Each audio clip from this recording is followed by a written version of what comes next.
learned about moments ago from Chris himself that one of his first jobs was the Muppet Babies. We learned something new in these conversations. Chris, so we have a double feature tonight, The Wild Robot and How to Train Your Dragon. And the one thing that links them is that they're both adapted from beloved storybooks. And I wondered if you could bridge the gap for us. Tell me about the challenges of adapting each. Like, is there something you learned on the earlier film that was useful in The Wild Robot? Yeah, absolutely. Mulan was actually a very formative moment in my life. That project was about 6 years, start to finish. It's the longest film I've actually ever worked on. And one of the reasons for that was I came onto it, and it's a legend. It's a Chinese legend, and I learned a lot on it because it's not my culture, and so we did our very, very best to learn as much as we could about the story, which is actually it's very regionalized. It changes from place to place if you move around different places in China. So we tried to boil it down to the essence of what it was. And when we first started on it, we were having a lot of trouble trying to get these stories to work. And this is like this. I learned a lot on that particular project because there was a little short circuit that had been built into the original screenplay, and we had been wrestling with that for about a year. The issue was that movie came after Beauty and the Beast and Aladdin and Little Mermaid, and all of these had a female lead that was to some degree unhappy with where they were, and they wanted to make some changes. So in Mulan, written into the script was this arranged marriage between Mulan and somebody she didn't know. And so she wasn't really stoked about that because we were looking at it from our point of view. And of course the story is really about a girl who she loves her father so much that she's willing to risk her life, her reputation, her family's honor, because she puts such a premium on his life. And the problem was that when she left to take his place and disguise herself, there was not one reason she was leaving, there were two. She was actually getting out of this situation that she was unhappy with. And it took a really long time for us to realize that, because again, this is something that was a very successful kind of groove that we had been in at Disney for a very long time. So when I realized it one morning, I actually came to talk to my producer and said, I let her know there's a problem in the story. And she said, go in there and fix it. So we began to rewrite everything and make sure that she was leaving for only one reason. So that was a short circuit that was built into the structure, and it lay there for quite a while, and we didn't realize it. And you thought that just muddled the story or motivation? Yeah. It gave her more nobility to say, I'm just doing this for my father, instead of just, I'm trying to run away. Yeah, absolutely. And it was a hard thing to swallow because it meant that she had to be okay with the idea of an arranged marriage. And again, culturally for us, that was just, it didn't feel right. But what we reconciled it by saying she's going to go to the matchmaker and she's going to try her best. It doesn't mean she's good at it, so she messes it all up. So it's still fun and it still ends in a way that's entertaining. And again, she's not really cut out for this whole thing, but she tried really hard. And it meant that she was being very devoted and very true to everything that she believed in. So when she left for one reason, and suddenly the story started working. So when I landed on How to Train Your Dragon, that had been in production for a year or so, and there was something that wasn't working, and the studio wasn't sure what it was, and they asked me to come on and take over directing on it.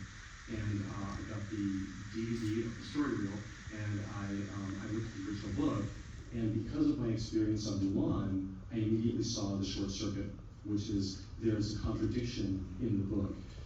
Vikings are fighting with dragons, but they're also collecting dragons' eggs and hatching them and raising them. So that's two different things happening, and you've got to have just one. So of course, I called Dean, who we worked very successfully together on Mulan, and on Lilo and Stitch. And I said, are you busy? And he said, no, I'm free. And I said, come over and work on this movie with me. So he arrived and we started restructuring the film. And one of the first things we did was we got rid of all the egg collecting and stuff and made it one thing, which is they are at war with dragons. And another holdover from the original version and from the book is that there's Toothless in the book, if you've read it, is very different than the Toothless on screen. The Toothless in the book had been built and rigged, and they've been animating it for a while, and it's still in the movie because it's a beautiful rig. It was going to be the lead. During the movie, if you're familiar with it, there's a moment where Hiccup and Toothless are hanging out on a beach, and they're not doing anything, they're just relaxing, and they're trying to eat some fish, and these little dragons land, and they're like little seagulls, they're trying to steal the fish. That's Toothless. That's the Toothless from the book, and that's the Toothless they built for the movie. And you can see like in that one moment very graphically why that Toothless wasn't really going to work for the film. So we very quickly reconceived what Toothless would be. It has to be like really the most intimidating of all the dragons in their world. So we envisioned it as more of a sports car dragon, more compact, fast, tough. And one of the last things we decided was that because it flies only at night, it should be black, so it's like a stealth fighter. And we actually, when we told the head of lighting that like our idea is like, get this, he's gonna be black. He just stared at us, and we realized it was a problem. And he said, he can't be black, we won't see it. And we were like, I know, that's the point. No, the way our lighting like software works, it won't be there. And he's like, how about if he's really, really dark gray? And so Toothless is not actually black, he's like 90% gray. But he does look like a stealth bomb. Yeah. He has that sort of hue about him that it's still pretty sleek and interesting. You can see the scales, which would have disappeared in a fully black dragon. Yeah, he has little spots on him. If you look very closely, he's modeled a little bit. Was there anything in the Wild Robot that you, as you were working on the adaptation, that you recognized as one of those short circuits that you needed to avoid? If you're familiar with the book, there's a few characters I pared back on to make room for the narrative, because we needed to make room for the relationship between Bright Bill and Roz. And anything that was distracting from that, I had to like cut back on. There's a character in the book named Chit Chat. It's a very popular character in the book. Peter Brown, who wrote the book, one of the things I learned from him is that when he writes his books, he reads them aloud over and over and over again, because he's very aware that these books will be read to school children. Kids are going to read them aloud as maybe one of the first big books they read aloud to a class and stuff. So he wants them to be easy to actually verbalize. And there's this character named Chit Chat. It's a little squirrel that kind of can't stop talking. Like the pages of Chit Chat dialogue, when you get to them, are really, really fun to read. But I realized that Chit Chat was the first character I had to cut out, because the moment Chit Chat arrives, it really becomes just about Chit Chat and Bright Bill. Upstaging of the action. Yeah, and Roz would just disappear from the moment. And we didn't have a lot of screen time, so we had to cut back on Chit Chat to make room for Roz. So it's among the characters I pushed aside. Just I had to. You said something interesting when we were talking earlier, and I wonder if you could share it with our audience tonight. And it's not that you're throwing shade at the book or saying the books have flaws in them. It's more like a book can have conflicting ideas in it and sustain that in a way that the movie can't. Can you use the metaphor that you used? Yes. Yeah. The way that I explain it, a book is like a ship. A book is a boat, and it can hold a lot. Because when you read a book, you can read it at your own pace. You can digest it a few pages at a time. So a book you can read for weeks or months or however long. And so a book can hold a great deal of story. A movie is like an airplane. It has to be fast and light. It can only hold so much. And when it comes to animation, we always have a time limit of around 90 some odd minutes. It's just what our budgets can sustain and our production can sustain. We know that very well. So you've just got to like lighten the load when it comes to an animated screenplay in particular. I think the best way to visualize it. Tell me about casting your lead and working with Lupita Nyong'o. So wonderful as Roz, but she really gives a transformative performance, because the way Roz starts out when she's essentially mint in the box is very different from where she ends up. Tell me about the change in her performance as it evolves, as the character evolves.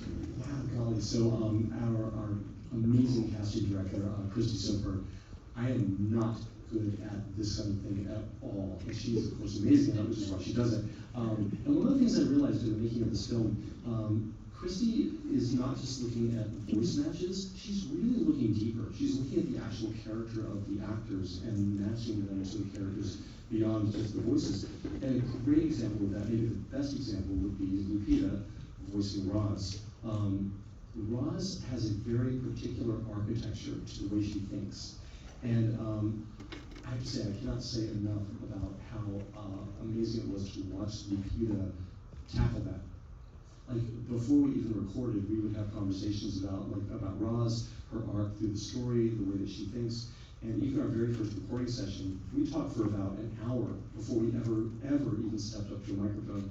And I always came away from these recording sessions with lots and lots of notes. And I would go back, if I was going to record Lupita, like maybe the following day, I would spend my evening rewriting and truing things up to the things that we had talked about. So Lupita really took Roz apart and just to understand the architecture of Roz's thinking so that she would be consistent and so that she would have this beautiful, clear arc through the movie. And it went beyond just the dialogue. It went to like even the way that Lupita like handled her own voice. And that to me was absolutely fascinating. The amount of manipulation that Lupita could manifest in her voice. So Roz has this, what we would term a phase 1, phase 2, and phase 3 voice. The first phase being the straight out of the box, this incessantly, relentlessly optimistic voice, looks like a Siri or an Alexa, and she actually would like push her voice into this more sort of strained place to create that sound. It's an uptight voice. It is. Hello, and like as we would record, she would reset by saying hello, and she would reset, and then she would continue to record. That was a more difficult voice for her to manifest. So typically we learned to leave that to the end of our recording sessions, and we would jump into the later voices. The phase 3 voice just being straight Lupita. And when she's in phase 3, she's using contractions and things that she didn't do in the very beginning.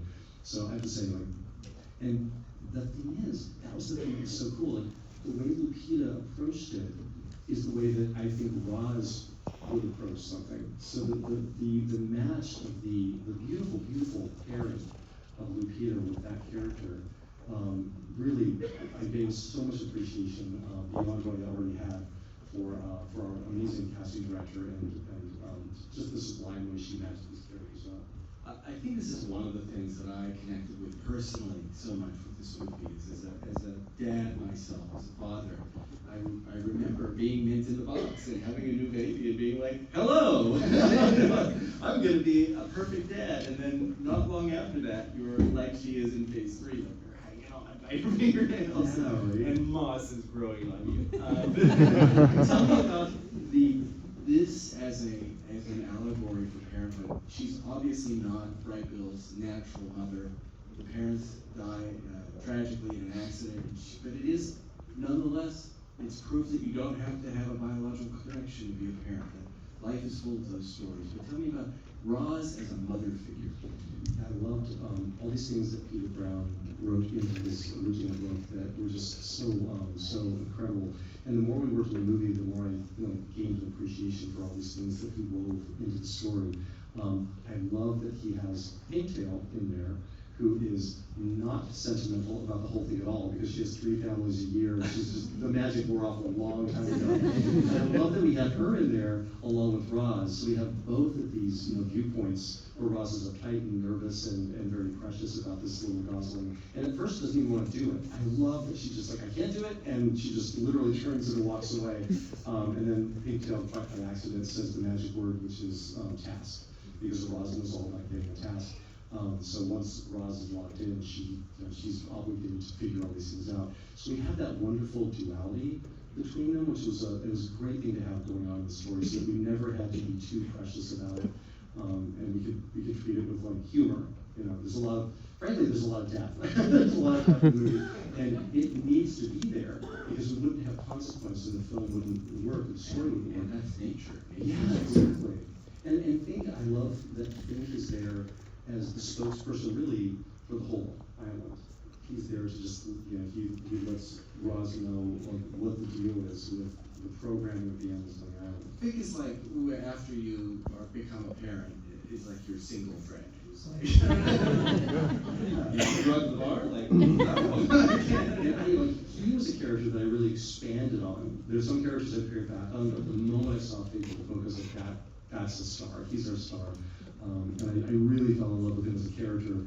And I wrote in, I added things that weren't in the book, like the story that he tells, the bedtime story that he tells, as a way to understand he has a lot of pain and a lot of hurt from what probably was not a great relationship with his mom. We had some little indications of that where he throws bright gold in the water and almost hits him on the rock and stuff like that. Stuff that his mom used to do. So he was really wonderful, and I really focused on him as a lead. You and I have talked about this again, but it's one of my favorite subjects related to this film. And it's this idea of, as a lover of animation, as a writer of some classic, genuine, bona fide classic animated films, and a director of many animated films, you know that mothers tend to vanish early in the story, tragically. And you have an interesting theory about why this is. And it goes back to another film you worked on, Aladdin.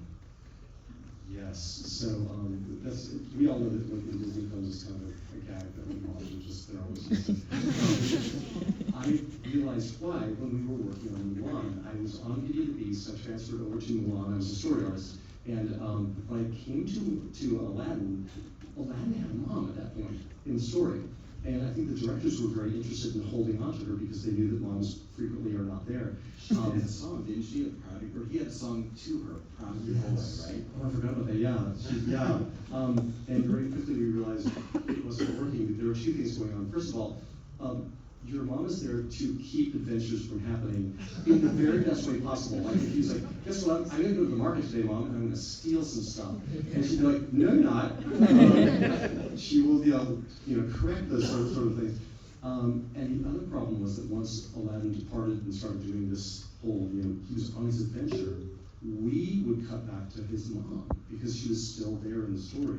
And that was the point at which everybody realized that she can't even be there anymore because, suddenly, you couldn't have fun watching Aladdin doing all these things because you knew his mom was back in town in pain and worried. And then when you cut back to her, what is she doing? She's looking for him. So again, another mom was suddenly banished from the story. He's now an orphan. So the idea that the story... Moms are the brakes on adventure. Yeah. You get it. If you think about it just even for a few minutes, you're like, yeah, I totally get it. So... We're lucky if we all have a mom, or somebody who stopped us from getting it. Exactly. So the idea that the story was centered around a mother was very exciting to me because that's the thing that was always just not there. One of those classic animated stories with a mother whose absence is crushing is Bambi.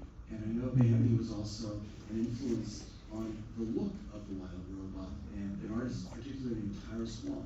I think that Tyra Swan's styling for Bambi is almost the most beautiful thing I've ever seen. And one of the things we were aspiring to is that level of sophistication with the environments in this movie. I knew that if it was, business as usual as far as a CG look, the film would immediately go too young. And it would, I think, dilute and pull power away from this story, which I knew was just full of emotional depth. So we were just really lucky. The DreamWorks was at a point. They had done Bad Guys and Puss in Boots' Last Wish, and they had gotten away from that traditional CG look. Whenever you look at a studio's film, I guarantee that you're very likely looking at the very outer edge of that studio's technological capability. So when you look at Puss in Boots, that's where the art form was at DreamWorks. And so could we push further than that? Could we go even further and get more of that sort of soft look that Tyra Swan had created for Bambi? So they began to leverage off of that technology and create this kind of thing that you saw here. There's these moments where Fink is snuggling into that little bed. I don't know if you noticed, but there are little dots of color that are just floating in the air. Because this really is like an impressionistic painting. And so these brushstrokes that create these grass and rocks and trees that have gaps in them, just like you would if you did a painting. And that's because we were able to paint these environments dimensionally. Usually we have to build like the structures. We have grids and structures that we then cover with textures. In this case, we didn't even need those. I went to a demonstration. One of our artists, Baptiste, sat at a settee, and he just started painting. And on the screen, all these brush strokes were appearing, but then he turned it and he kept painting. And he turned it again and he kept painting. And he created a whole tree with just paint. And there was never any structure underneath it. And because these paintings are dimensional, we could light them, and we could push a camera through them and move characters through them. And the only thing we had to attend to was the coarseness of the brush strokes. So the characters have 3 levels of brush strokes because they're likewise, they have painted surfaces. So if you'll notice, like with Think, when you get really close to him, if it's a traditional CG character, you can see every single hair on his tail, every single hair on his chest. But he doesn't have that. He just has these brush strokes, so his fur looks more matted. So these brush strokes allow these characters to blend with the environments. And the coarseness of the brush strokes determines if they're background, midground, or foreground. Background characters have more coarse brush strokes. The exception to that is Roz. When she first comes out of the box, she's the one and only CG element because we don't want her to fit in. We want her to look like she doesn't belong there. So she has a traditional CG surface. And we have 30 different Rozes. And we start trading her out almost immediately because we start replacing that CG surface with brush strokes. And by the middle of the film, by midpoint, she's 100% paint. And then at the end of the film, when Universal Dynamics shows up, once again, Vontra, she's back to that CG surface. So again, she doesn't really belong there. We really want to, and it's part of the story that Peter wrote, is that over time, she begins to actually look like she is a denizen, a citizen of the island.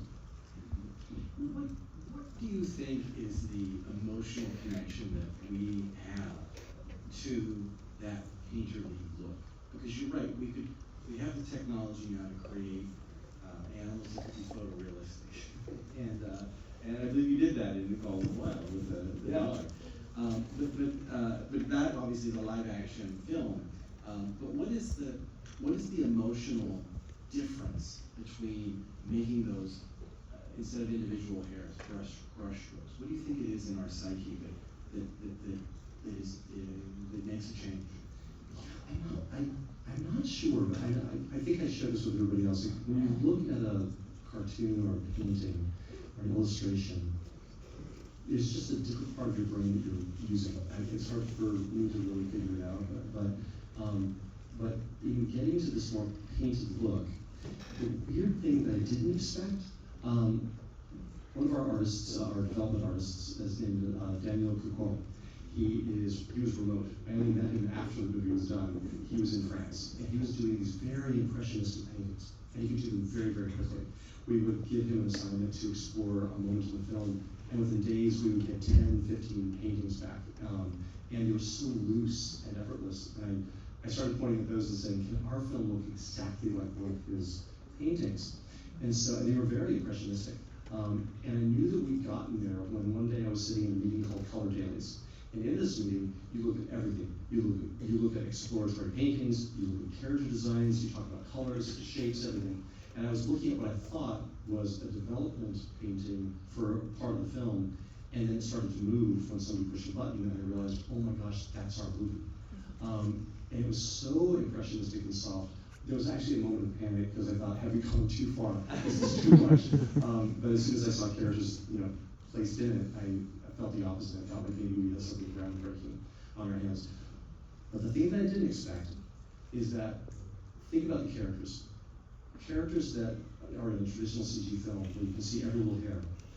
Those characters look like they just came out of the salon.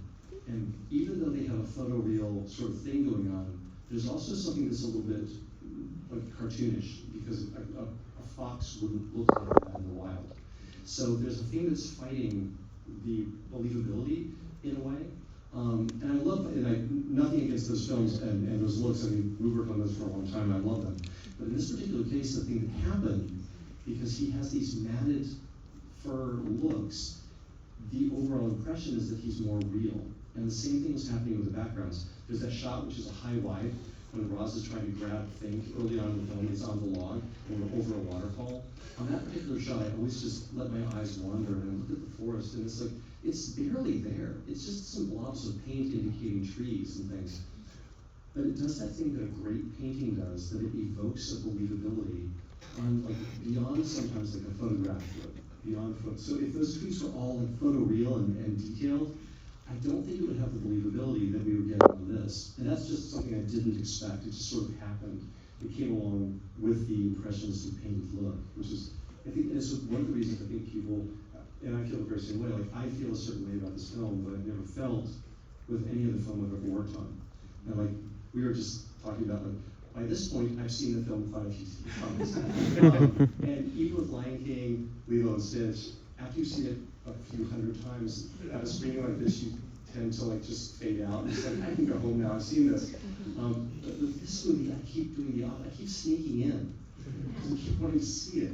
In fact, I'm going to go out this weekend and see it a couple more times, because I think this is maybe the last weekend it's going to be out. I'm not sure how much longer it's going to be in theaters, but I just want to see it in the theater a few more times before it goes away. Have you gotten any reaction from people who've seen it that has meant something to you over these past few months? Yeah, I mean, the response that I've been so privileged to enjoy talking to people about the movie has been really overwhelming. People have, I think, seen it in a different way. So I think that our scheme kind of worked out. That like it really has like, and I have to stop at this point and really talk for a moment about Chris Bowers and his music. So much of this film was built on a platform, a model, a structure that I build houses for music in all of my films, and none more so than this. The first time I really had it going on, Dean and I had the Forbidden Friendship sequence in How to Train Your Dragon, and that's the whole blackness, an ode to Black Stallion, where Jacob and Toothless are alone and just have to work things out, and there's no dialogue, and music becomes the voice of the film. And so that happens quite a few times in this movie. In a 90-some minute movie, we have 90 or 80 minutes of music from Chris Bowers. So he's the biggest voice in this film, and he knew that going in. So I think one of the reasons this film works the way it does is this beautiful marriage that we were able to create between Chris Bowers' score and the narrative. My own son is 11, and he was one. Universal told me he was the first child to see this movie. He's worn that like a little badge of honor ever since. But he sat in when we chatted like this at Comic-Con, and afterward he was like, we talked about the motherhood angle in the story, and he was like, I didn't really think about that. I was thinking about the bird, and I said, yeah, this movie is about all the things your mom does for you that you don't really think about. And I wondered if children have a different reaction to the movie than the parents, or if you think maybe it helps each see the other's perspective through it. I think so, definitely. I think that we never try to target anyone when we're writing and making these films. I think we mostly make them to make ourselves happy, because I think there's enough kid in us that I think that's going to come through. And I knew that by nature of the book that there were many kid-friendly things going on with the animals and such. So I was really focused on Roz's story and all these more heavy things that were going on. But it's been really fun talking to everyone afterwards, because absolutely kids see it from a different perspective. And the only place I got in trouble was in San Francisco, and a kid in the audience raised his hand. He was familiar with the book, and he said, "So where's Chit Chat?" And I gave him my explanation, which I've given successfully many times. I said, well, I explained why he shut down the narrative and stuff, and done. And then the next kid raised his hand and said, "So where's Chit Chat?" And I was like, I'm not getting out here alive. If I'm left to the children, they were not going to accept my explanation. Well, maybe someday. Justice for Chit Chat. Chris, thank you so much for being here with us. Let's hear it for Chris Sam.